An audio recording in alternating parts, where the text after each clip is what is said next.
Now, it goes without saying, really, that every child deserves to have a loving, nurturing home. But the reality is that some children may never find a permanent home of their own. If you've been watching the Channel 4 drama Kiri, you'll know that it's centred on a young black girl who was adopted by a white family. Interracial adoptions are becoming increasingly common, but how successful are they? Nicola Beckford's been to meet one woman who experienced it, and she's thriving because of her upbringing. This is Alison. And this is her mum. She was adopted at 3 months old by a white family and says it didn't matter. My mum definitely made efforts to ensure that I was surrounded with books that had representations that I would relate to, certainly with music and just other media visuals that I could relate to were important.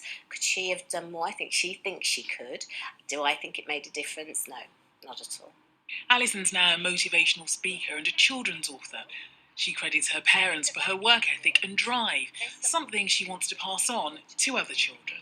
Do I empathise? Absolutely. Can I relate? Of course I can. I too experienced those moments, but they didn't determine who I was or what I could achieve. And that's where the positivity and the belief mechanism that we were taught in our family unit helped me to achieve what I've achieved today. Experts say that as society becomes more diverse, it's becoming more common for interracial adoptions to take place. But it's a complex decision that raises questions on both sides. There are issues for the parents who may be feeling very daunted about how they're going to promote their child's ethnicity. They haven't parented before, let alone parented a child from a different race.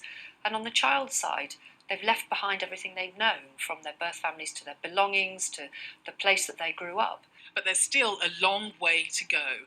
Of the 16,800 black and minority ethnic children in care across Britain, only 650 were adopted in the year ending March 2017.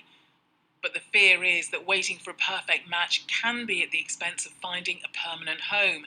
And for Alison, having a loving family was the most important thing of all. Nicola Beckford, BBC Midlands Today.